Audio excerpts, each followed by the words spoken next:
Isa ito sa mga tanong na natanggap ko pagkatapos kong may upload ang video na ang title ay paano mag-lock ng Facebook profile. Ang tanong na natanggap ko ay paano naman i-unlock.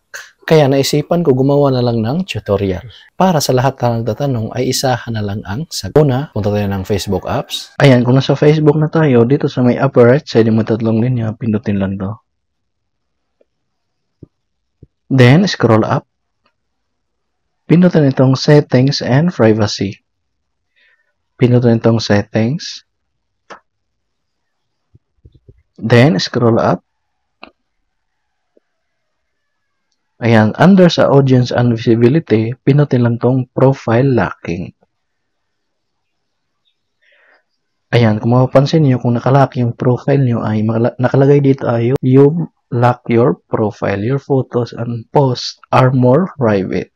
So, ito na yung sagot sa tanong na paano mag-unlock. So, pindutin nyo lang tong unlock.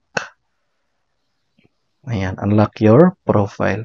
Your settings will return to the way they were before you lock your profile. So, simula nung March 29, nakalock yung profile ko. Ngayon, i-unlock natin. So, pindutin lang tong unlock your profile. Ayan. So, you unlock your profile. More people may see the photos and posts and stories on your profile. So, makikita na ng kahit hindi friends natin kapag naka-public yung post natin. Then, pindutin lang tong okay. So, ganun lang kadali.